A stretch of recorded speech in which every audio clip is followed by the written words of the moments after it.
Bentar ya.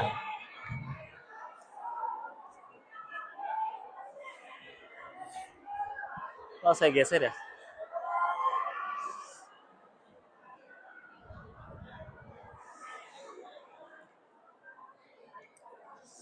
Ketembak angin, takut setruk. Kalau udah umur segini tuh ya Allah. Bentar ya, saya pasang ini dulu.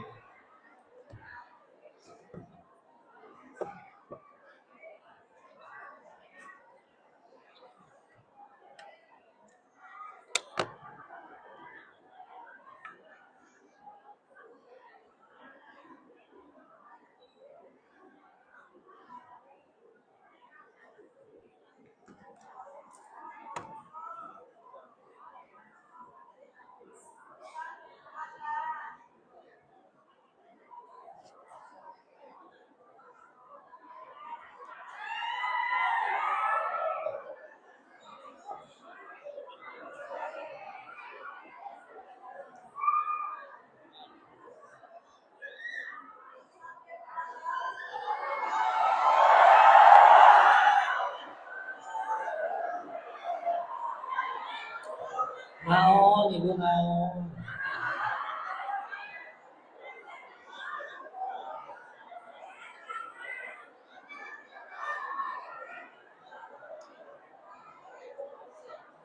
Jadi enggak ngajinya? Iya, sama. Assalamualaikum. Jadi enggak ngajinya?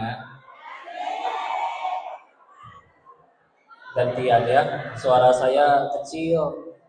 Jadi biar kedengaran. Kita buka dulu dengan doa. A'udzubillahi minasyaitonirrajim. Bismillahirrahmanirrahim. Rabbi shrah li sadri wa yassir li amri wahlul 'uqdatam min lisani yafqahu qawli. Rabbana zidna ilman warzuqna fahman bi rahmatika ya arhamar rahimin. Subhanaka la ilma lana illa ma 'allamtana innaka antal alimul hakim. Allahumma inna nas'aluka ilman nafi'an wa rizqan thayyiban wa amalan mutaqabbalan. Amin ya rabbal alamin. Bismillahirrahmanirrahim. Assalamualaikum warahmatullahi wabarakatuh.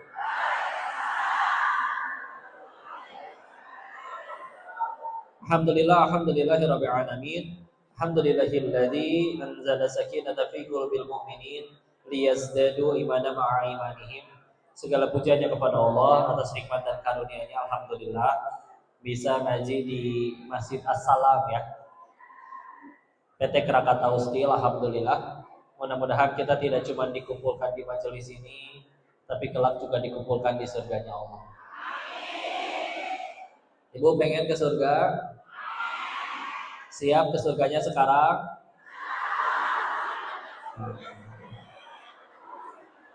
Cenah pengen. Karena sepengen-pengennya kita syarat ke surga satu, harus apa? Harus mati dulu ya. Sesoleh-solehnya kita kalau belum mati gak boleh ke sana ya. Salawat beserta salam semoga selalu tercurah kepada junjungan kita baginda Rasulullah Muhammad sallallahu alaihi wasallam beserta para keluarganya, sahabatnya, dan semoga Allah sambungkan kita istiqomah meniti sunnah-sunnahnya insyaallah. Ya. Salam takzim kami izin kepada Ketua FKDKM KS Bapak Syafiq Hadi. Terima kasih Pembina DKM As-Salam dan juga Ketua DKM As-Salam Bapak Fuad. Ada? Ustaz, alhamdulillah. Ketua Baitul Mal Krakatau Steel hadir, Ustaz. Saya kayak lagi absen ya. Insyaallah. DPSD Salimah Kota Cilegon, Bu Iis, ada Ibu Iis? Ya, alhamdulillah. Ketua Periska Ibu Ade Fidi hadir? Alhamdulillah. Wakil Ketua Periska juga Bu Wati Utomo. Ibu Ketua FKDKM KS Ibu Amanda, dan juga Ibu Ketua DKM As-Salam Ibu Yanti. Alhamdulillah. Yang belum kesebut maafin ya. Karena yang paling penting dimuliakan oleh Allah, bukan disebut sama si Koko ya. Si Koko mah gini aja kayak Kongko yang jualan handphone ya. Sama aja kan? Ibu mau tukar tambah nggak handphone? Di masjid nggak boleh jual beli ya, dan saya nggak jualan handphone. Baik, kita istilah. Masih kedengeran suaranya? Baik, yuk istilah. Kita lihat hari ini dapat temanya, judulnya, bahasannya tentang agak mati nyala ya.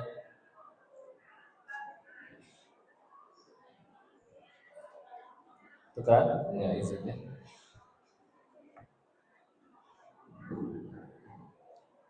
Menumbuhkan adab, menggerakkan aksi menuju keluarga yang dirahmati. Ini berarti udah berkeluarga semua? Ada yang belum nikah? Ya, ya tenang ya, saya nanya kayak gitu bukan pengen nafkahin ya. Satu hal yang mesti diketahui, di sini ada disebutkan adab. Ya. Kalau ada yang bertanya, kok apa bedanya adab sama akhlak? Salah satu perbedaannya adalah adab itu didapat dari belajar, akhlak itu didapat dari ibadah.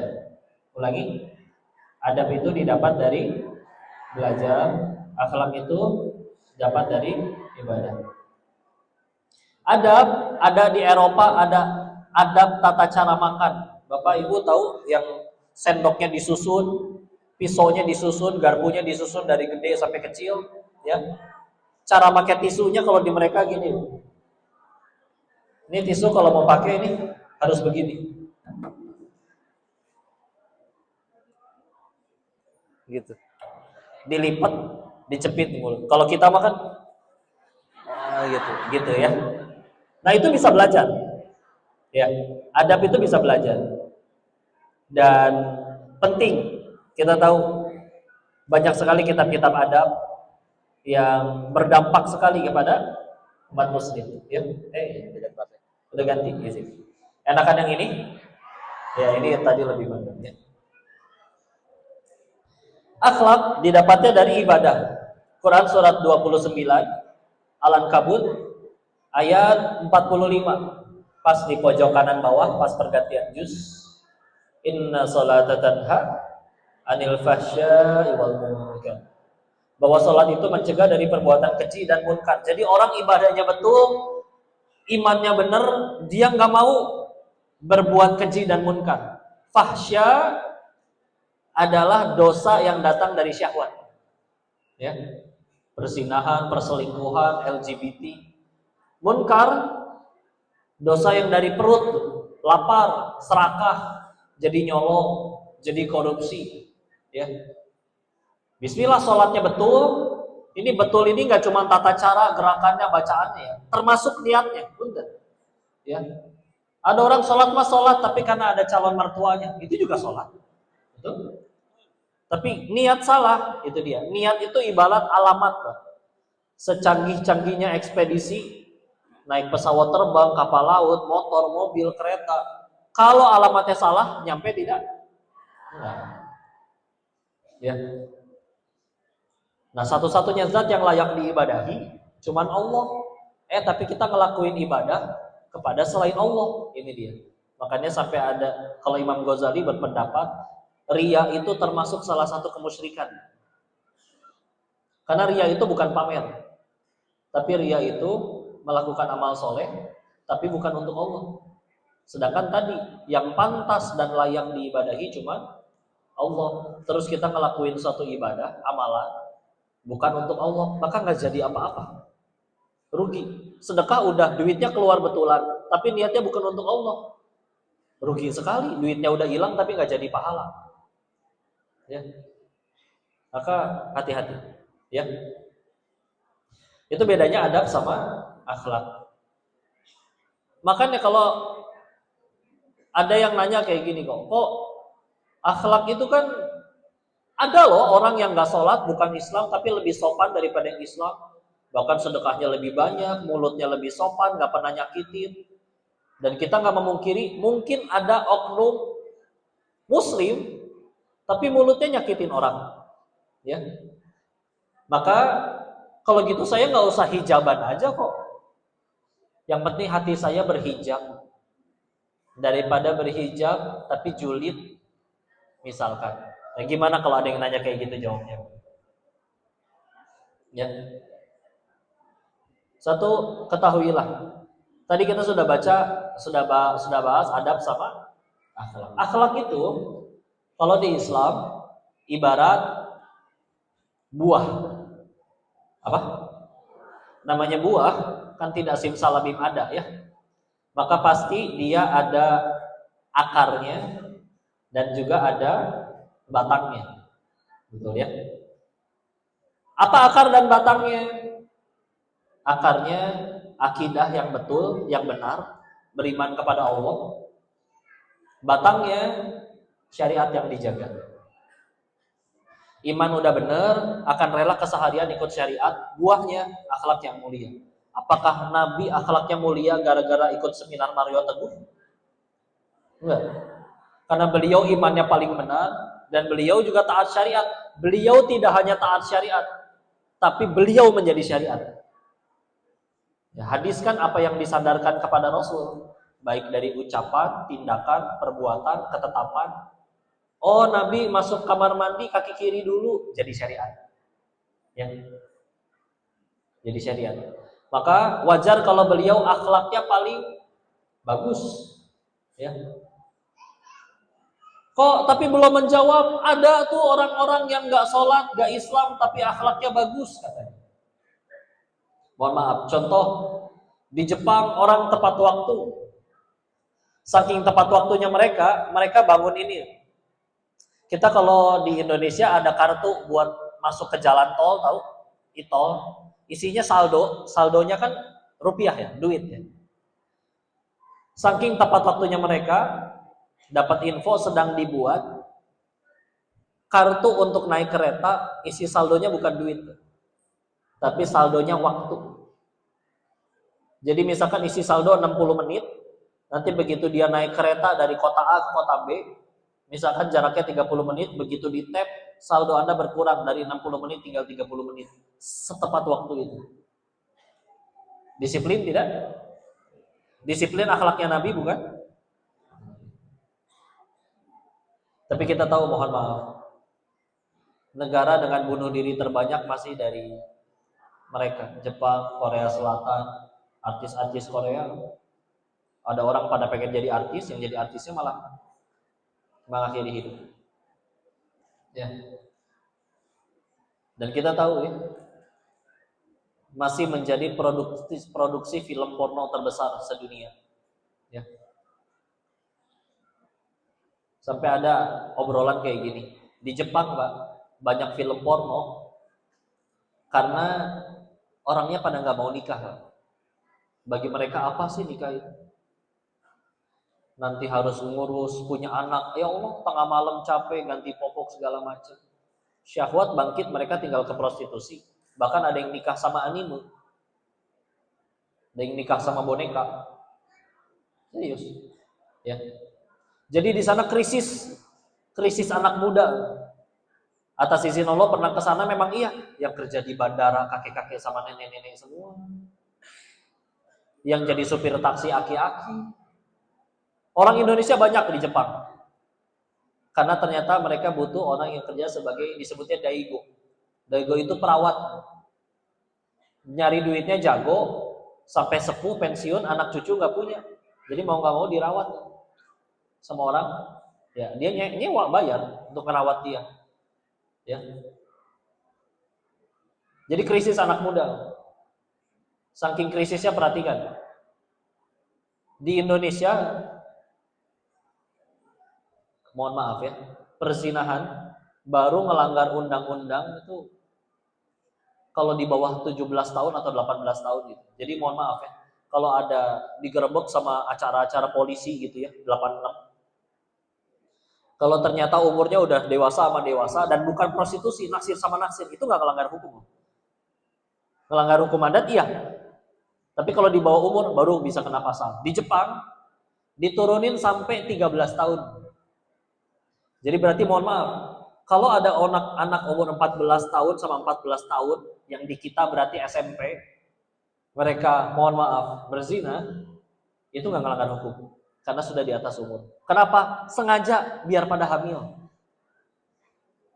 Biar pada hamil. Karena mereka butuh anak muda. Nggak, orangnya pada nggak mau berumah tangga. Akhirnya jadi pertukaran penduduk, jadi banyak orang India di situ. Perindapan. Jadi kita balik lagi ya. Di Jepang banyak film porno karena orangnya nggak mau nikah. Di Korea Selatan banyak drakor, drama romantis. Karena di sana perceraian tinggi. Ya. Di Indonesia yang saya heran, kenapa banyaknya film azab ya?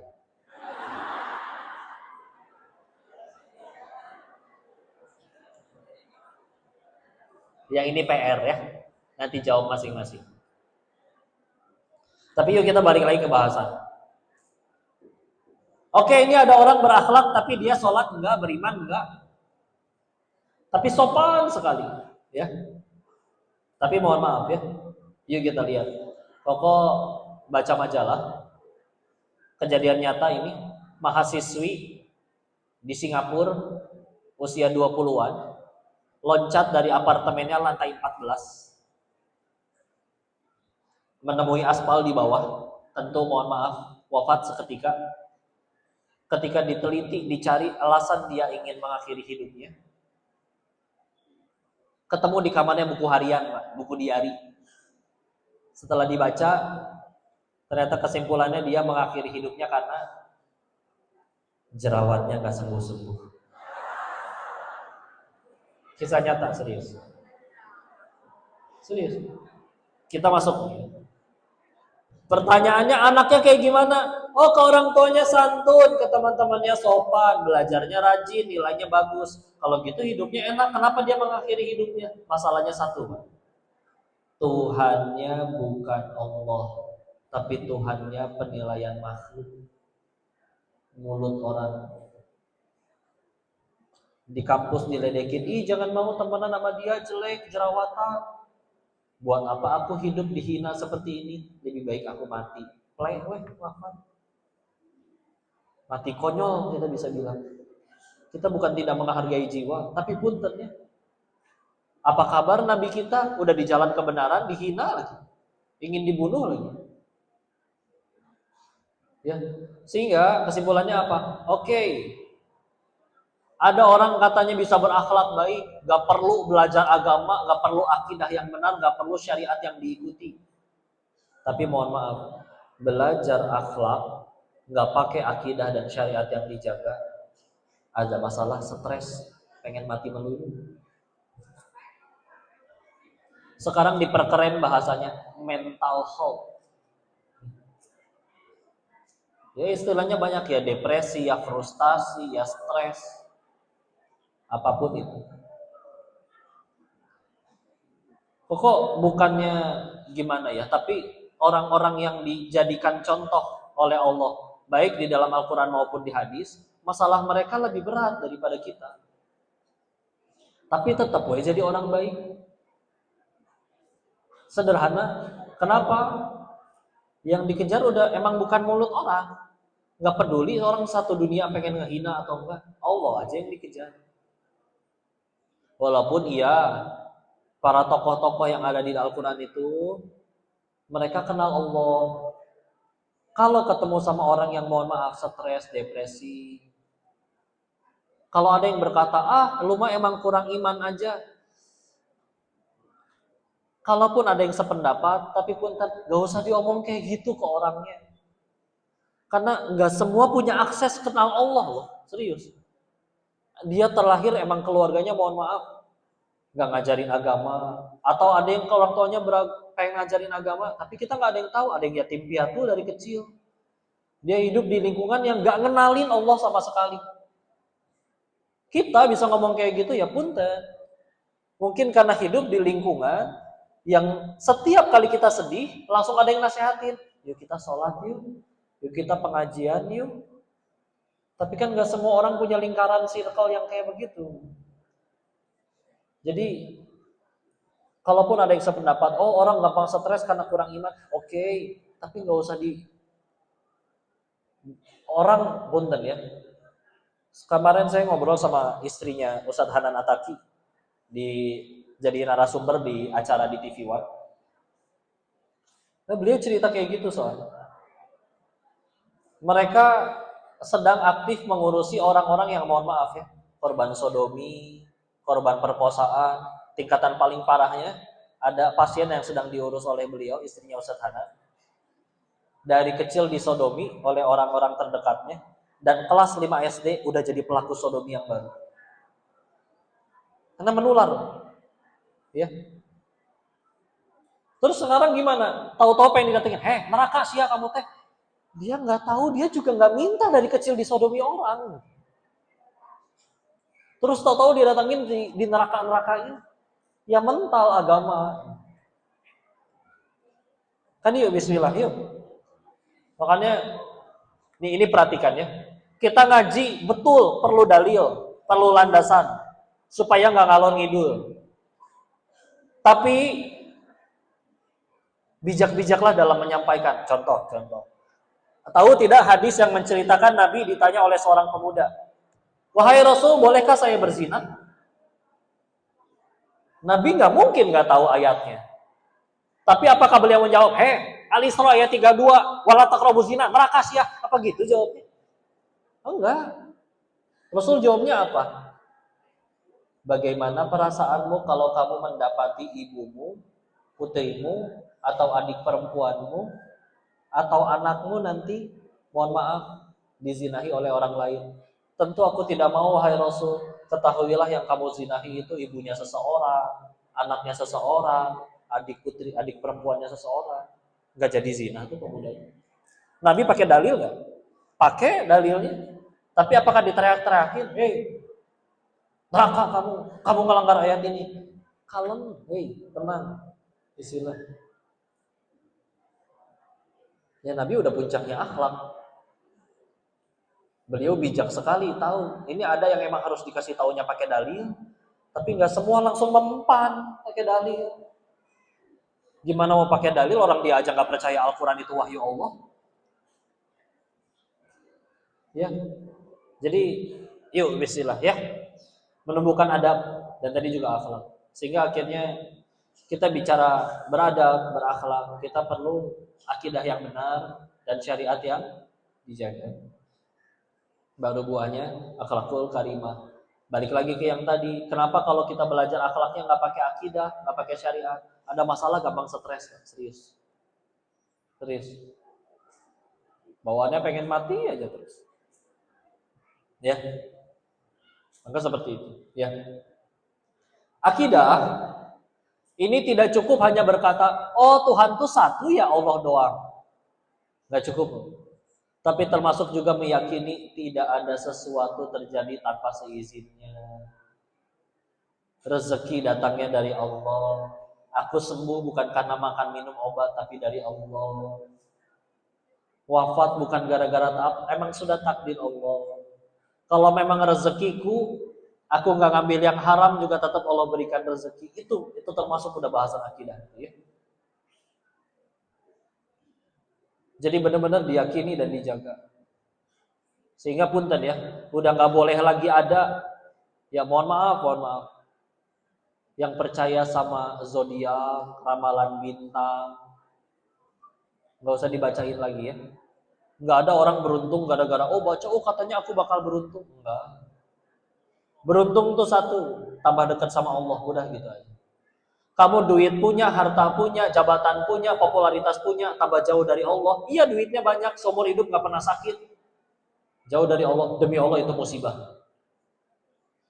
Gitu aja Ikin. Kok saya sakit, kanker, teman saya mah sehat. Ini saya penyakit turunan. Akan ada harinya, bisa jadi yang kanker itu berkata, alhamdulillah saya yang sakit ya Allah. Boro-boro berangkat maksiat. Tiap hari cuma terkapar sambil zikir. Bisa jadi surganya lebih terjamin daripada yang sehat tapi maksiat. Standar kebaikan tuh satu, tambah dekat sama Allah atau enggak, udah gitu aja. Ya. Contoh, Jadi semuanya masih ujian. Tinggal kita setelah diuji, milih mau tambah dekat sama Allah atau tidak. Contoh. Misalkan ibu udah nikah kan ya? Yang udah nikah misalkan tiba-tiba di WA sama suaminya. Is istri, bukan Bu Is ya, maaf. Bukan. Boleh nggak manggil istrinya Is? Boleh. Dijawab akhirnya. Ada apa suami? Jangan suzon dulu. Kan suka dipanggilnya paksu kan? Sunya apa? Suami, jangan suzon. Dia begini Is. Iya Kayaknya uang belanja harus naik nih Is. Berapa Insya Allah 100 juta. Pak, perhatikan. Begitu cara nyenengin perempuan, tinggal dikasih khayalan mereka udah cukup bahagia. Udah dibilang misal, tapi udah alhamdulillah. Belum Bu, baru misal ya. 100 juta per 1 dekade ya? Oh enggak, insya Allah 100 juta per minggu. Tuh kan senang lagi. Misal. Bismillah. Bu saya tanya Bu, uang jajan dari suami 100 juta per minggu, nikmat bukan? Ujian. Kan tadi saya bilang. Ulangi, uang jajan 100 juta per minggu dari suami, nikmat bukan? Iya. Kapan jadi nikmat? Kalau semenjak duit ibu tambah banyak, ibu tambah dekat sama Allah. Bisa jadi musibah. Bisa setelah uang ibu tambah banyak, ibu tambah banyak maksiatnya juga. Bu, ada orang bisa nggak jadi maksiat loh gara-gara nggak punya duit. Ya, ada orang bisa nggak jadi maksiat gara-gara nggak punya duit. Berarti nggak punya duitnya dia pertolongan dari Allah. Ya. Jadi gitu, ya. Jangan percaya zodiak lagi ya. Saya pernah ngobrol sama orang yang pernah kerja di majalah, ngurusinnya bagian zodiak. Ya kan suka ditanya sama orang dia juga, kamu betulan bisa ngeramal? Dijawab, enggak, itu mah statistik weh. Dan ramalannya yang umum-umum. Contoh, kan kita tahu ya, katanya kalau zodiak apa nanti ulang tahunnya bulan apa gitu kan. Nah nanti kalau dia memang dekat ulang tahunnya, nanti di ramalannya akan saya tulis, kamu akan mendapatkan hadiah. Ya iya kan mau ulang tahun. Serius kayak gitu doang. Dan biasanya kalau misalkan isinya gitu-gitu terus, berarti kan harusnya orang mulai tahu. Ya kan kebanyakan orang kalau misalkan dia bintangnya Leo, ya dia bacanya pasti Leo doang, nggak akan dibaca yang lain. Oh gitu. Iya. Dan biasanya umum, contoh, kamu nanti akan mendapat masalah. Ya iya kan hidup, pasti dapat masalah, nggak mungkin hidup nggak punya masalah. Ditambahin, masalahnya datang dari orang terdekat. Ya iya deket, pasti ada gesekan. Gini deh ibu kenal nggak sama tetangga saya Mang Sukri? Ibu punya masalah nggak sama Mang Sukri? Nggak kenal soalnya. Yang bakal jadi masalah pasti yang kenal. Ya, udah gitu weh. Enggak, jangan mau digocek sama zodiak, Bu. Hati-hati. Perhatikan, setan nggak suka kita ngaji. Tapi juga sulit bagi setan untuk bikin bapak ibu pulang dari sini langsung ngerampok semua. Nggak bisa.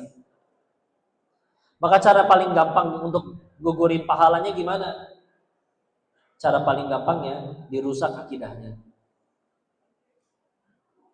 Sana kan rukun Islam 5 ya. Yang pertama syahadat, terus sholat, terus zakat, 4 puasa, 5 haji.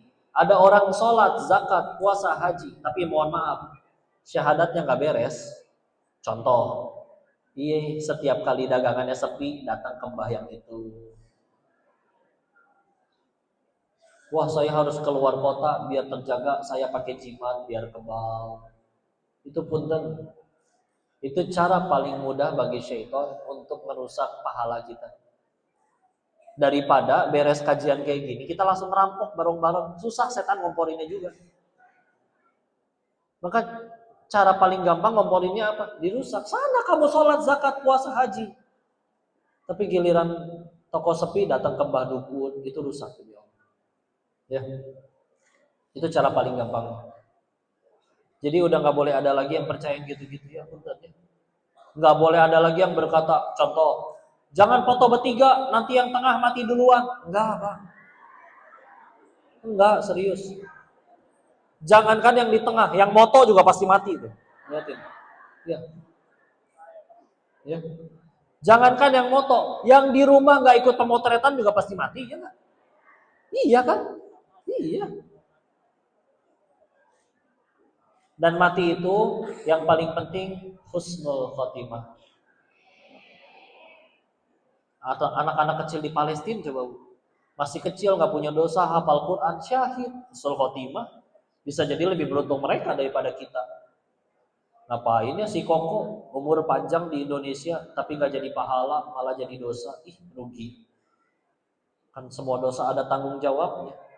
Terus hidup panjang nggak jadi pahala, malah jadi dosa. Ih, ngapain atuh? Bisa jadi kita yang kasihan.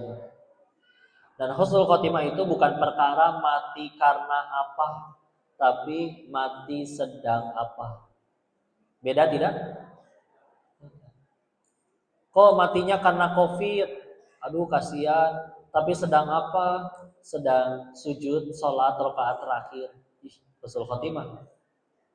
Daripada kok meninggalnya di masjid, ih masya Allah. Tapi sedang apa? Sedang nyolong speaker jatuh ketimpa. Nggak jadi aman.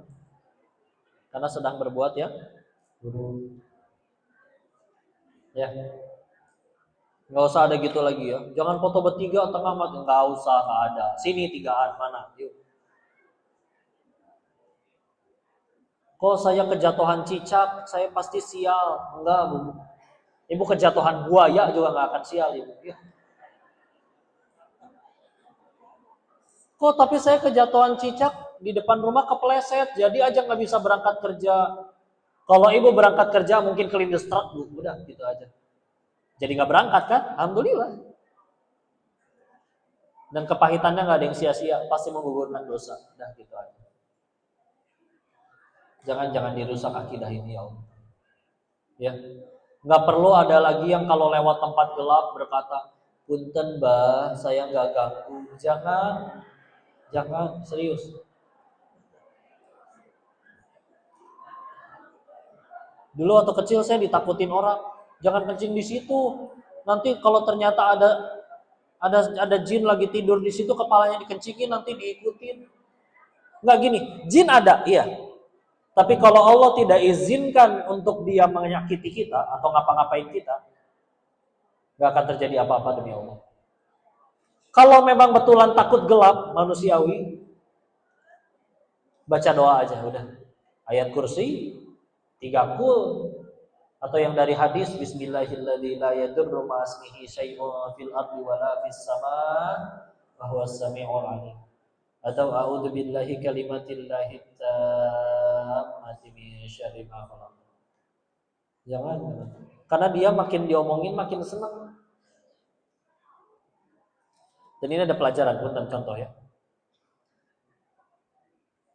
Guru kami ngajar pengajian di keluarga besar. Anak, cucu, ponakan-ponakan semua pada ikut. Suatu ketika ustadznya ada satu pemuda di keluarga itu yang biasanya ikut pengajian jadi nggak pernah ikut lagi.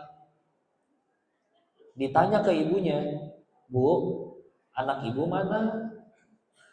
Biasa ikut ngaji. Apa sekarang kuliah di luar kota ya ngekos? Ibunya jawab, enggak, ada tuh di kamar. Kok di kamar nggak ikut ngaji, Bu? Iya, lagi kesurupan arwah si kakek. Percaya nggak, Bu? Kita bahas lanjutannya ya. Bu, maaf, tahu dari mana itu arwah si kakek? Kan si cucu nggak ketemu si kakek. Tapi semenjak dia kemasukan itu, ditanya apapun tentang si kakek, dia tahu. Berarti itu arwah si kakek kan? Punten. Jawabannya seperti ini. Pak, Bu, orang udah meninggal, dia udah nggak ada di alam ini, adanya di alam kubur, alam barzah, dan nggak bisa dia balik lagi. Kalau dia takwa soleh, dia lagi menikmati sampai nanti hari kiamat dibangkitkan. Kalau dia tidak takwa, dia akan jalani hukuman. Udah riweh sama urusan sendiri, nggak akan balik lagi ke dunia. Oh, mana handphone saya? Belum dihapus video-videonya. Nggak ada. Tetap ditanya. Kalau gitu siapa yang masuk ke si anak? Kok dia tahu segala hal tentang si kakek? Dijawab.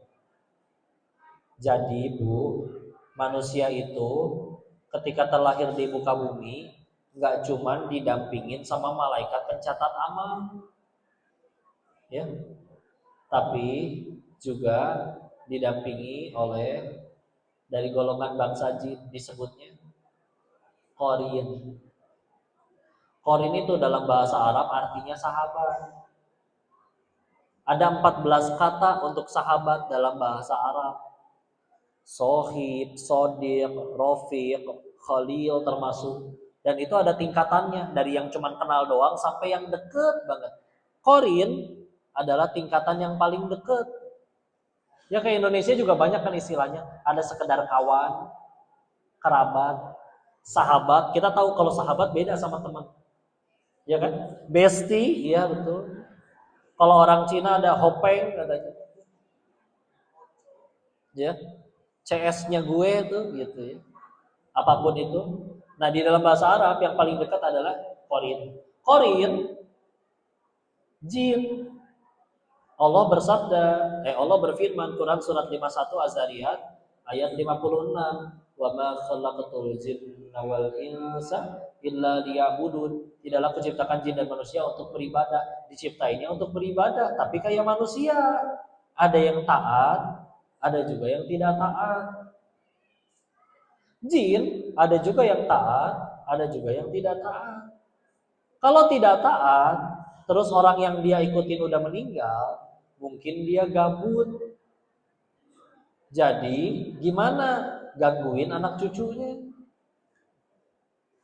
Sekarang apa yang terjadi? Keluarga itu tadinya kalau ada masalah, ambil wudhu, sujud, sholat.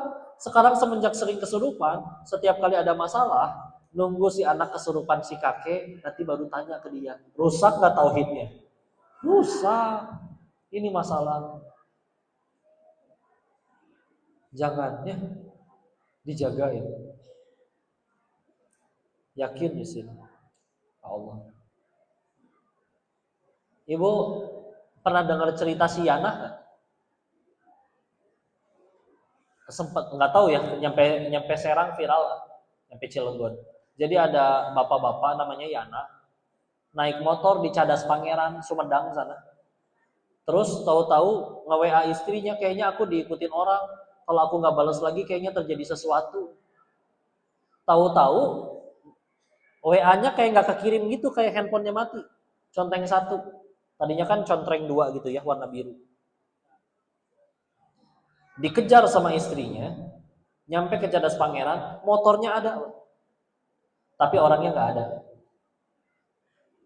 Apa yang terjadi? Langsung banyak dukun-dukun so tahu. Live YouTube di situ. Oh, Pak, kemana si Ana? Aing orai koneng. Suk mana si Ana diculik ku urang. Naonan. Besoknya ganti dukun. Iya dukun yang lain, tapi beda bilangnya. Sekarang bilangnya naon biawak hejo. Tahu apa yang terjadi nggak lama kemudian? Sekitar 3 harian setelahnya, akhirnya si Yana muncul di Polsek Cirebon. Ditanya sama polisinya, karena viral kalau di situ ya. Yang hilang itu, yang serius diculik ke orai koneng. Kan si Yananya bingung, orai koneng naon pak? Iya viral di berita. Terus ini gimana ceritanya? Iya, saya mah nggak diculik siapa-siapa. Terus kemarin hilang kemana? Saya kabur dari yang nagih utang. Sekarang uang saya habis. Punten lah pak, minta ongkos pengen pulang lagi ke Sumedang. Ya Allah, dukun se-Jawa Barat kena prank kata mah asli. Coba malu nggak? Jangan percaya, naudzubillah. Enggak, taruhannya rusak akidah kita. Jangan mau. Ya. Ini penting sekali akidah ya. Perhatikan surat di Al-Qur'an kan kalau nggak Makkiyah, Madaniyah ya. Turun di Mekah sama turun di Madinah. 13 tahun di Mekah itu nggak ada aturan fikih, itu sedikit sekali. Aturan fikih itu nanti 10 tahun terakhir di Madinah. Aturan zakat mesti kemana, ya. Talak itu caranya seperti apa, bagi warisan itu seperti apa, itu nanti di Madinah. 13 tahun di awal apa yang dibangun? Akidah dulu. Allah Maha Pemberi rezeki, akan ada hari akhir, akan ada hari dibangkitkan kembali. Ya. Nanti akidah sudah benar, maka akan rela tingkah laku keseharian diatur oleh syariat. Ya. Jadi, yuk bismillah ya. Baru nanti kita bisa bicara terkait tadi ya, menggerakkan aksi menuju keluarga yang dirahmati. Begini, ada 17 percakapan antara orang tua sama anak di dalam Al-Quran. Berapa? 17. Yang satu adalah percakapan ayahnya, ibunya, sama anaknya. Ada 3 kubu. Ya.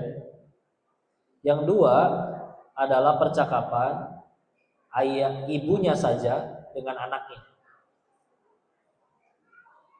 17 tadi kurangi 1 kurangi 2 berarti sisa 14. Yang 14 adalah percakapan ayahnya dengan anaknya. Jadi sebetulnya ada makna kita tuh nggak cukup Pak jadi orang tua yang jadi ayah terutama ya. Kan punten ya. Ini supaya tidak ada lagi yang berpikiran, "Mah, papa udah kasih uang belanja ya. Tolong anak-anak kita jadi soleh." Hadir nggak pernah, main sama anak-anak nggak pernah. Maka yuk bismillah yuk. Kita akan bahas sedikit dari bagaimana percakapan antara ayah dengan anak tersebut. Tapi ini tetap banyakkan ibu-ibunya ya. Saya tadi husnuzon, oh ini apa satu suami bawa 3 istri ya. Enggak tapi ya. Masya Allah. Lanjut. Contoh, surat kedua Al-Baqarah ayat 133. Kalau pengen nulisnya cepat 2.2.133 ya. A'udzu billahi minasyaitonir rajim. Am kuntum syuhada'a id hadara ya'qub al-maut id qala li banihi ma ta'buduna min ba'di. Ini ayat menceritakan Nabi Yakub menjelang mau meninggal ngumpulin anak dan cucunya. Pokok tanya dulu ya. Punten, kira-kira kalau kalian punya kakek seorang raja menjelang wafat ngumpulin keluarga, kira-kira mau ngapain? Bagi warisan kita mah kepikirannya ya. Yuk, perhatikan. Ternyata Nabi Yakub cuman pengen tanya satu hal. Apa yang ditanya? Baca buduna min ba'di. Apa yang akan kalian sembah setelah aku tidak ada? Yang ditanya bahkan bukan mata kuluna min ba'di. Apa yang akan kalian makan setelah aku tidak ada? Bukan. Nabi Yakub tahu betul, aku nggak peduli kalian mau jadi raja, jadi rakyat, jadi direktur, jadi karyawan, jadi pengusaha, jadi apapun, selagi kalian nyembah Allah, Tuhan yang sama, kita kumpul lagi di surganya Allah. Allah yang jaga kalian. Tapi kalau misalkan kalian anak pertama apartemen, anak kedua perusahaan, anak ketiga suruh mobil, Tapi kita nggak peduli sama akidah anak ini. Terserahlah dia mau nyembah apa aja. Udah pada kaya-kaya semua ini. Buat apa di dunia? Ketemunya sebentar. Lagian udah dapat duitnya, titipan. Allah pengen ambil bisa bangkrut kapan aja. Ada yang nggak bangkrut, orang yang dimatiin juga bisa sama Allah sebelum sempat nikmatin harta-harta. Dan kalau ujung-ujungnya terpisah nggak kumpul di surga lagi, buat apa? Ya, lihat percakapannya. Apa yang akan kalian sembah setelah aku tidak ada? Ngajarin apa lagi? Tauhid lagi. Kok itu Nabi, ada nggak cerita yang lain di Al-Quran? Oke. Yang tidak Nabi, surat 31 Luqman. Dari 34 ayat, ada nasihat-nasihat yang Luqman berikan kepada anak-anaknya. Dimulai dari ayat ke-13. Kalau ada yang pernah baca tafsir surat Luqman, Luqman itu diceritakan bukan orang yang fisiknya bagus, Pak. Bertubuh hitam, berkulit keriting. Jadi secara fisik bukan yang menarik, tapi ya mohon maaf ya, kalau dia bertakwa tetap mulia di sisi Allah. Dan bahkan diceritakan, mohon maaf, anak-anaknya Luqman itu tadinya musyrik semua. Tapi Allah berikan hikmah kepada Luqman, akhirnya bisa mengajarkan anak-anaknya. Dari semua nasihat yang bagus sekali, nasihatnya dimulai di ayat ke-13. Kira-kira dari semua nasihat yang baik, apa yang nasihat yang paling awal? La tusyrik billah, inna syirka la zulmun azim. Jangan menyekutukan Allah, sesungguhnya kesyirikan itu kezaliman yang amat sangat besar. Tauhid lagi yang pertama. Ada nggak perintah untuk jangan sombong? Ada, ayat 18-nya, coba lihat. Wala tamshi fil ardi maroha. Jangan kamu berjalan di muka bumi dengan sombong. Ada. Tapi mohon maaf, dari itu semua nasihat yang paling penting, yang paling pertama, nah, kamu jangan nyekutuin Allah. Akidahnya dulu benar. Akidah benar, nanti ketemu ideologi. Ada ideologi sekuler, ada ideologi liberal, apapun udah siap dia. Ya. Tapi kalau nggak punya pondasi, nggak punya akidah, aduh, terpapar pemikiran LGBT, terpapar pemikiran child free, nggak pengen punya anak, ya. Masalah, ya, masalah. Maka itu dia ya. Satu lagi lah tambah, biar ganjil. Apalagi kisah ayah sama anak, bentar contoh. Nabi Yakub kita tahu adalah ayahnya Nabi Yusuf alaihissalam. Kita tahu Nabi Yusuf digoda oleh perempuan. Ya. Ini perhatikan, ini luar biasa. Kalau laki-lakinya yang mau, perempuan yang nggak mau, belum tentu kejadian loh, Pak. Serius. Ini kan perempuan yang mau, perempuan yang mencium. Pernah ada kejadian, laki-laki nyulik perempuan, pengen dijahatin. Si cewek sadar, saya nggak akan bisa lawan ini, dia kuat berotot. Akhirnya dia bilang kayak gini, ya udah, Mas, saya nggak akan ngelawan lagi. Saya mau ke toilet dulu dandan, biar kamu makin puas. Nah gitu dong, jangan ngelawan. Apa yang dia lakukan di toilet? Si perempuannya, mohon maaf, dia buang air besar, kotorannya dibalurin ke seluruh tubuh. Terus keluar, tara, kata laki-lakinya, perempuan gila kamu, pulang sana. Gak jadi diperkosa, Pak. Serius. Laki-lakinya mau, perempuan yang gak mau, belum tentu kejadian. Perhatikan ya, ini Zulaikanya yang mau sama Nabi Yusuf. Bahkan ayat Al-Quran ya, surat 12 ayat Yusuf, surat Yusuf ayat 24. Walaqad hammat bihi wa hamma biha. Bahwa sebetulnya mereka berdua saling tertarik secara fisik. Menurut Nabi Yusuf ini perempuan cantik. Menurut Zulaika apalagi jatuh cinta sama Yusuf alaihissalam. Tapi kita tahu kalau burhan datang ya, dan jika bukan karena datang burhan rabbik, bukti dari Tuhanmu, maka pasti Nabi Yusuf tergelincir. Tapi ternyata kan kita tahu beliau berkata, aku takut kepada Allah. Waktu baca tafsirnya, maksudnya burhan, bukti dari Allahnya, burhan rabbik, bukti dari Tuhannya adalah apa? Salah satu riwayat yang dijelaskan, ini kok bacanya di tafsir Al-Azhar yang Buya Hamka, ya, bahwa Allah berikan di pikiran Nabi Yusuf bayangan bagaimana ekspresi ayahnya kalau mengetahui putra kesayangannya berzina. Maka Nabi Yusuf, yang menurut beliau juga ini perempuan cantik, ketika dapat bayangan bahwa aduh, ayah saya sekecewa itu, mendingan saya nggak jadi dengan perempuan ini daripada ngelihat ekspresi ayah saya sekecewa itu. Serius.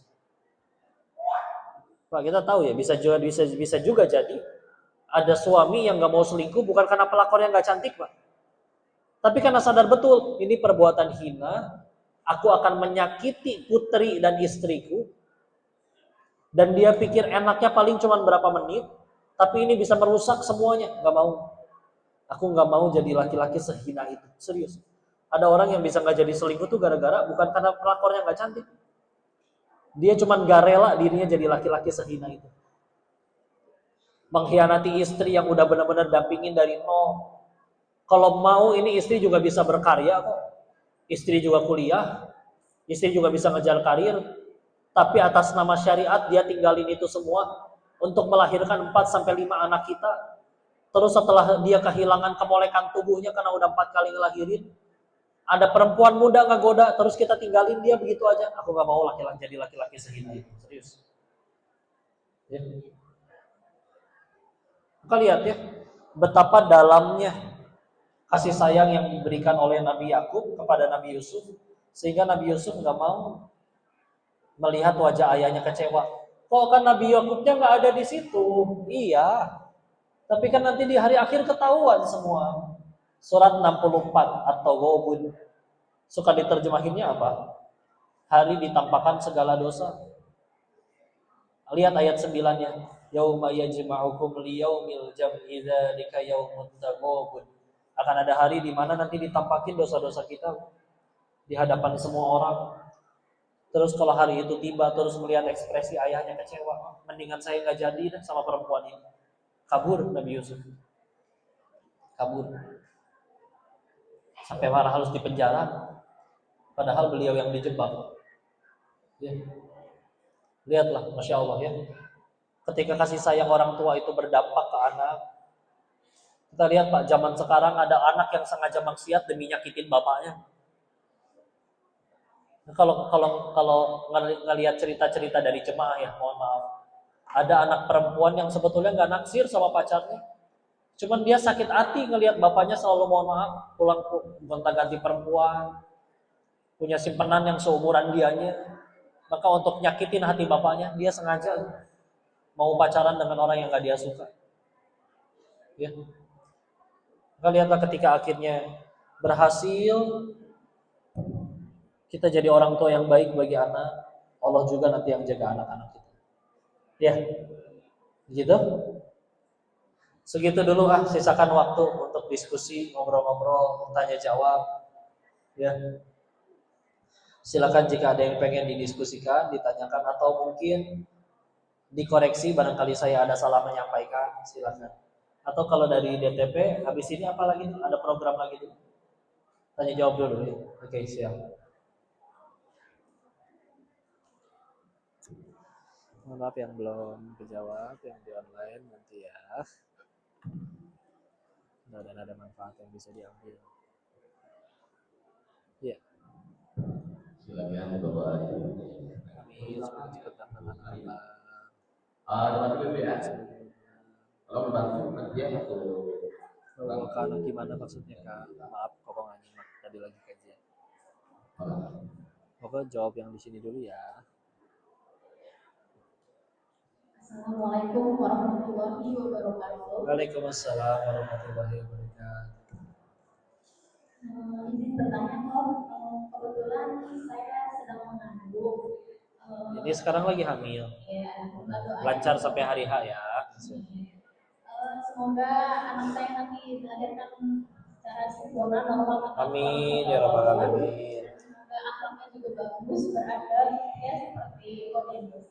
Ya Allah, harus lebih baik. Kok mah banyak dosanya, harus lebih baik ya. Sama gantengnya katanya ya Tom. Aduh. Jadi, Nabi Yusuf lebih ganteng di penjara loh. ya Masya Allah ya. Jadi pertanyaannya, Ya silakan. saya ini kan sedang hamil, kadang moodnya itu gak stabil ya Tom ya. Iya. Jadi kadang suami pulang kerja itu apa ya, tiba-tiba kalau nggak sesuai hati pengennya marah atau enggak apa ya, nangis tiba-tiba gitu kan. Nah, bagaimana bisa menjadi keluarga yang dirahmati Allah, tapi sedangkan kita sebagai perempuan gitu ya tidak bisa menjaga keharmonisan dalam rumah tangga, yang kita tidak bisa melihat kondisi suami yang entah dia sedang lelah atau bagaimana gitu kan. Pertanyaannya, bagaimana cara menstabilkan emosi kita sebagai seorang istri agar rumah tangga tetap harmonis, melihat kondisi suami yang entah dia sedang sakit kita tetap menerima, dengan kondisi suami yang mungkin ekonominya tidak stabil kita tetap menerima, begitu ya Pak ya. Iya. Mungkin itu saja yang jadi pertanyaan saya. Wassalamualaikum warahmatullahi wabarakatuh. Waalaikumsalam warahmatullahi wabarakatuh. Ibu suaminya ada nggak? Suaminya hadir nggak? Kerja. Nanti titip bagian yang pas buat suaminya direkamin ya, dan si bapak. Tapi buat si tetehnya, kadang masalah itu nggak usah diapa-apain teh. Masalah pasti ada, tapi kadang cara terbaiknya nggak usah pakai tips, trik, strategi segala macam. Tapi kadang semudah kita ganti sudut pandang, semuanya lebih mudah di sini. Contoh. Kita tahu ada orang yang main bola ya, dia rela kalau hobi. Dia nyewa lapangan, lari-lari, kepeleset, keseleo, lecet, dan pulang dengan wajah gembira. Tapi kalau orang yang nggak suka main bola, dia bahkan berkata, ih saya dibayar berapa juga nggak mau main bola. Ngapain? Saya beli bola sendiri bisa kok 40 biji. Ngapain bola satu dikejar puluhan orang? Kacau, itu katanya. Ada bapak-bapak suka fitness, tahu nge-gym, diledekin sama kuli. Bapak mah bodoh. Kenapa saya bodoh? Bapak yang bayar, bapak yang gotong-gotong besi, bodoh namanya. Mendingan saya yang dibayar, saya yang gotong-gotong, saya yang kakar juga nih. Tapi kenapa ada orang rela? Apa yang dia kejar? Ya, maka bismillah, ngelihat rumah tangga itu, pasangan itu, kalau selalu dengan sudut pandang misalkan hak dan kewajiban, gampang ngambek. Lagi capek ngelihat tetangga sebelah, ya Allah istri di seberang mah dia tiap hari dandan doang, tapi kok uang jajannya lebih banyak ya, ngambek nanti. Mending bandingin sama tetangga sama Pak. Sekarang Bapak dibandinginnya sama drakor Pak. Gimana pengen menang Pak? Ya Allah mending ganteng, begitu beres, nengok kanan, ngelihat suami lagi tidur sambil celangap. Kan kurang eksotis. Maka yuk dari kitanya juga ngejaga. Berarti ngelihatnya pakai sudut pandang apa? Ketahuilah pasanganku ini adalah jalan bagiku lebih mudah ke surgamu ya Allah. Kebaikannya disyukuri berarti dia ladang pahala. Keburukannya pasti ada, dan kalau membuat aku tersakiti berarti dia ladang penggugur dosa. Berarti selagi aku bersamamu Mas, pilihannya cuma dua, kalau nggak jadi pahala, jadi penggugur dosa. Bukankah itu dua tiket utama ke surga? Maka kalau selagi bersamamu aku ngambek wae, mungkin akunya yang belum pengen ke surga. Sila. Bu, ada 4 wanita paling mulia di surganya Allah. Pertama Maryam, yang kedua Khadijah, yang ketiga Fatimah, yang keempat Asiyah istrinya Firaun. Loh, mana wanita soleha yang lain? Ibunda Aisyah, Ummu Salamah, Sumayyah, mereka semua di surga. Tapi mohon maaf, 4 yang paling tinggi Maryam, Khadijah, Fatimah, Asiyah. Kok bisa ada Asiyah di situ? Kalau Khadijah dan Fatimah di zaman Nabi banyak bonus, Bu. Banyak bonus gimana? Kita umur sebentar, paling 70 tahunan. Ya enggak? 60-70 tahunan. Tapi banyak bonus, contoh puasa Arafah 9 Zulhijjah. Puasanya sehari ganjarannya 2 tahun. Puasa Asyura 10 Muharram, puasanya sehari ganjarannya setahun. Malam Lailatul Qadar, malamnya satu lebih baik dari 1000 bulan. Barang siapa puasa 30 hari Ramadan ditambah 6 hari di bulan Syawal, maka sama saja dianggap seperti berpuasa selama setahun. Banyak bonusnya kan? Itu di zaman Nabi Muhammad. Asia kan di zaman Nabi Musa, beda konsep pahalanya. Kok bisa-bisanya menyusul? Kenapa? Karena beliau punya pahala yang ganjaran pahalanya tanpa batas. Apa itu? Sabar. Surat 39 Az-Zumar ayat 10. Innama yuwaffas sabiruna ajrahum bighairi hisab. Hanya orang-orang bersabarlah yang ganjaran pahalanya disempurnakan tanpa batas. Beliau sabarnya bukan cuma ngadepin suami sembarangan.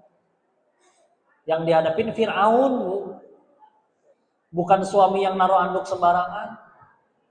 Bukan suami yang habis ngambil gunting teh nggak ditaruh di laci lagi. Bukan suami yang udah jelas-jelas pakai AC tapi malah di pintunya dibiarin kebuka, kan jadi nggak dingin. Bukan suami yang kalau ngambil baju teh atasnya nggak diangkat dulu jadi berantakan semua. Tuh kan ikut gregetan saya. Ini yang dihadapin Firaun. Makanya kalau ada yang berkata, "Oh, ntar dulu kok suami saya lebih parah dari Firaun." Bohong, Ibu, demi Allah. Kalau suami ibu lebih parah dari Firaun, nama suami ibu yang ditulis di Al-Quran. Iya kan?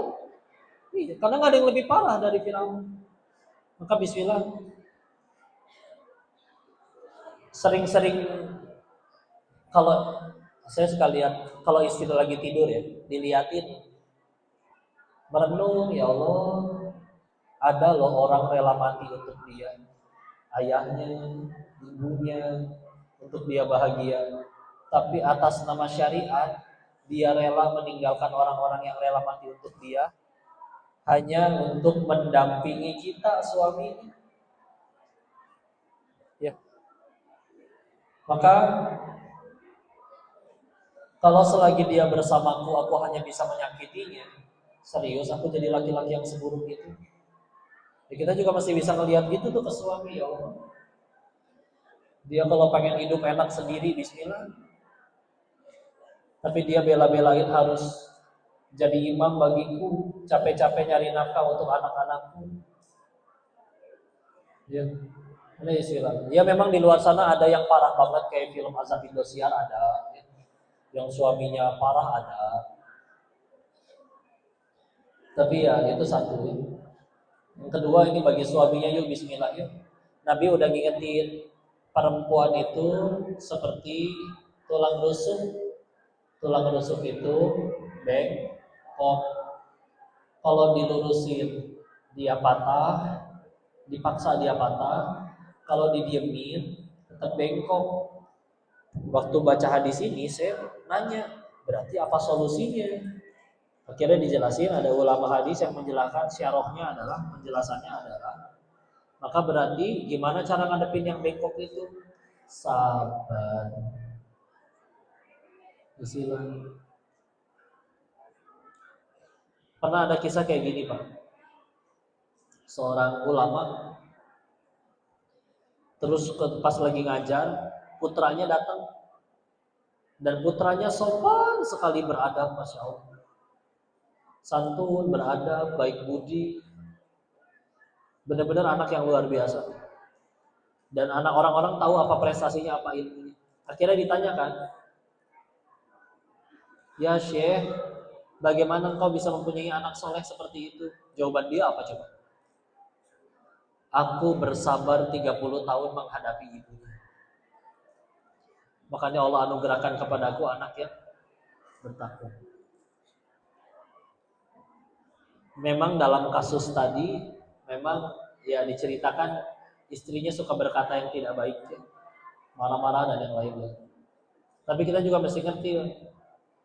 Mereka juga nggak niat marah-marah, hormon, ya. Karena ketika akhirnya hamil ada yang berubah dalam tubuhnya. Dan luar biasa, kita disuruh ngelahirin atau hamil nggak akan kuat. Melahirkan itu, kalau perempuan paling sakit melahirkan ya. Kalau laki-laki paling cuma patah tulang. Dan melahirkan itu, pernah ada dokter bilang begini, melahirkan itu 27 kali lipat lebih sakit daripada patah tulang. Mau sesar, mau normal tetap sakit.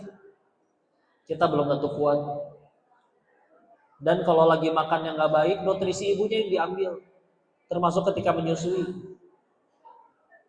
Nanti ibu makan gak sehat, apakah ASI tetap bernutrisi? Iya.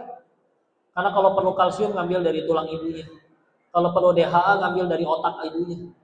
Karena kalau ngelihat ada ibu menyusui jadi gampang capek, bahkan lemot gitu ya, mohon maaf.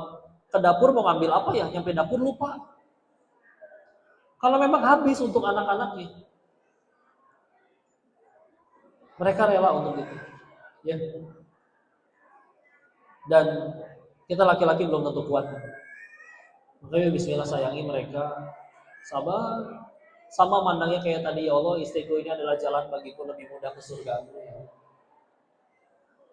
Kebaikannya disyukuri jadi pahala, kekurangannya bisa jadi penggugur dosa. Dan bismillah. Kalau sama-sama saling mikirnya gitu enak. Oh iya, satu lagi, kita juga mesti lurus hidupnya. Keuntungan kita hidup lurus itu enak Pak, gampang dapat petunjuk. Contoh. Bapak hidup lurus, tahu-tahu di kantor difitnah, dipecat. Sederhana, berarti Allah pengen ngasih tempat kerja yang lebih baik. Tapi kalau kita sambil nyolong, sambil korupsi, tahu-tahu dipecat, bingung Pak. Ini saya dipecat buat gugurin dosa saya korupsi, atau Allah pengen ngasih tempat kerja yang lebih baik ya? Bingung. Kita hidup lurus, nyampe rumah istri ngambek. Sederhana, pasti dia digoda setan. Udah. Nanti ketika udah sholat, udah tenang, udah waras lagi, kan juga bayaan lagi. Tapi kalau kita sambil genit di kantor, selingkuh, korupsi, tahu-tahu nyampe rumah istri ngambek, bingung. Ini Allah yang bikin istri saya ngambek buat gugurin dosa saya, atau dia lagi digoda setan ya? Jadi, yuk, kalau lurus enak terus ya, jangan macam-macam, ya. Dan sambil tadi ngelihat sudut pandang yang berbeda ya. Allahu a'lam bishawab.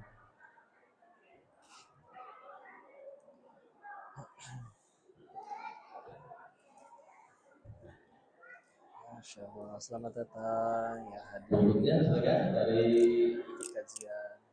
waduh makin banyak ini kita bagi Semoga semua yang hadir sedang hadir ya. Tadi ada istiqomah, Iwan, husnul khatimah, rezeki yang barokah, anak yang soleh-soleha, jodoh yang soleh-soleha. Bismillah. Kenapa Assalamualaikum warahmatullahi wabarakatuh. hukum mati atau tanwin ketemu dengan 6 huruf? 6 hurufnya adalah huruf Tenggorokan. halqah. Saya mau bertanya, di masyarakat sering ada istilah itu kalau Ha besar sama hamzah. orang Maka yang izah bertingkah dibacanya laku jelas. jelek Jadi nun mati ketemu itu dengan itu maka katanya tidak dibaca jelas. berakhlak atau tidak beradab. Syarrotin khairan. Padahal secara Tin bahasa akhlak itu kan tingkah kasrotain laku. ketemu dengan Tingkah laku atau adab itu adalah huruf tingkah alfi maka laku. dia Tingkah dibaca laku jelas juga tidak penting ya. dibacakan. Begitu Secara pemizannya. umum. Tapi kenapa orang Baca yang di sini dulu. tidak berakhlak itu atau yang melakukan perbuatan yang jelek itu mereka diistilahkan tidak berakhlak atau tidak beradab. Padahal di situ akhlak itu kan ada juga orang akhlak yang baik gitu kan, ada akhlak yang buruk. Kenapa yang orang yang tinggal lakunya jelek ini dikatakan orang yang tidak berakhlak gitu. Tapi yang tinggal lakunya baik, mereka tidak dikatakan mereka juga tidak berakhlak gitu. Itu yang pertama. Yang kedua, yang ingin saya tanyakan, Prof. Dennis ini kan mualaf ya toh? Mualaf ya. Ya, Saya terus mualaf ya. Takutnya saya salah. Nah, ya, nanti dijawab. Terus yang ingin saya ini tanyakan, bagaimana Kodelis mendapatkan apa hidayah itu dari non muslim menjadi muslim itu. Itu yang saya tanyakan. Wassalamualaikum warahmatullahi wabarakatuh. Waalaikumsalam warahmatullahi wabarakatuh. Baik, yang pertama dulu ya, kenapa yang disebutnya tadi seperti tadi, kalau baik disebut akhlak baik, ada yang disebut akhlak buruk, ada yang tidak berakhlak. Ya. Jadi kadang kayak begini, ada beberapa hal yang dia ada di dalam bahasa Indonesia dan di dalam bahasa Arab juga ada, tapi artinya beda. Contoh, di kita ada istilah fitnah. Tapi fitnah di dalam bahasa Indonesia itu misalkan kita makan nasi goreng 1 dituduhnya 4. Itu fitnah. Tapi kalau dalam bahasa Arab, fitnah itu adalah apapun yang menggoda keimanan. Wanita fitnah bagi laki-laki. Berdua-duaan dengan yang bukan mahram bisa menjadi fitnah bagi laki-laki. Ya. Seperti itu. Bahasanya sama kan? Artinya beda. Sehingga memang ada istilah di Indonesia jadi seolah kayak akhlak itu perbuatan. Ya. Makanya tadi ada istilah seperti itu. Jadi kadang hanya perbedaan transliterasi bahasa. Kayak apalagi misalkan. Ya, kita ngebahas kayak contoh sunnah. Sunnah aja nanti tergantung dari sudut pandang ilmu apa dulu kita bahas. Kalau dari sudut pandang ilmu hadis atau usul fikih, maka sunnah itu disamakan seperti hadis, yaitu ma'udifa, apa yang disandarkan ila Rasulillah, apa yang disandarkan kepada Rasulullah, baik dari perbuatan, ucapan, ketetapan. Tapi kalau di ilmu fikih, sunnah itu artinya mustahab. Mustahab itu dilakukan jadi pahala, tidak dilakukan nggak jadi apa-apa, nggak jadi dosa atau rugi, ya. Maka tergantung kita mau lihat dari sudut pandang apanya dibahas, ya. Maka itu untuk tadi ya jawabannya pertama. Yang kedua, wah ini bisa satu kajian lagi ya. Tapi pengen lurusin dulu, yang mualaf ayah saya Pak, ya. Tapi memang saya besar sama nenek, jadi dikasih makan babi. TK sampai SMA sekolah Katolik, gak jalanin syariat lah. Nyari duitnya di Thailand pula. Baru benar-benar belajar agama Islamnya itu waktu pulang dari Thailand 2017. Salah satu tempat belajarnya yang mungkin dikenal yaitu Darut Tauhid, di tempatnya Agim belajar ke beliau. Ya, seperti itu. Maka apa hidayahnya ya, cukup gak ya waktunya? Silah lah ya. Begini Pak, kalau pengen saya rangkumkan, namanya dunia itu bisa bosan ternyata Pak. Misalkan contoh Bapak terima uang hari ini 100 juta, senang. Tapi coba kita terima duit 100 juta setiap hari, pasti mati rasa. Kalau ada yang berkata, oh masa sih kok terima uang 100 juta tiap hari, bosan, mati rasa, berarti kamu belum pernah sekaya itu. Udah, gitu aja. Serius. Alasan orang pengen kaya itu satu, karena dia belum pernah kaya. Ya. Ketika bosan, jenuh, gelisah, si bodoh ini berpikir, mungkin saya cuma kurang kaya ya. Maka saya gaul sama bandar judi yang lebih kaya, lebih besar di Thailand. Masalah mereka aneh-aneh. Contoh, mereka bisa iri ngelihat dari restoran mewah tempat kita makan, ngelihat di seberang jalan ada warung tenda, kalau kayak kita mah pecel lele ya. Ngelihat ada ibu lagi disuapin jeruk sama anaknya. Dikupasin, serabut putihnya dicabut, jeruknya dianterin ke mulut. Bahkan buangan bijinya si tangan anak udah siap di bawah mulut ibunya. Si orang kaya bandar judi yang besar itu berkata, anak gua gak pernah tuh kayak begitu. Kita mau menghibur pun, anak lu kan kuliah di London, di Jerman. Gua nelpon di reject, dia minta duit baru nelpon, anak kurang aja. Di sana duit bukan masalah bagi bandar judi. Tapi kalau Allah udah gak ridho sama duitnya, mereka bisa bayar guru dan sekolah termahal. Tapi kalau Allah gak ridho sama duitnya, ada yang anaknya overdosis narkoba mati, ada yang anaknya LGBT. Sedangkan tetangga saya di Bogor, guru PAUD, gajinya 250.000 sebulan. Adiknya 4, cukup dari mana 250 sebulan? Kok ada adiknya bisa sekolah? Ya adik-adiknya pada ngapalin Quran semua, jadi beasiswa semua. Allah ridho sama sumber duitnya, padahal sedikit, tapi berkah. Kan mohon maaf ya, ketika kita lagi banyak duit, contoh ketika paling panen kan setelah World Cup Piala Dunia, karena banyak orang main judi bola ya. Ya mohon maaf, di sana tempat hiburan kalau nggak kasino, tempat dugem.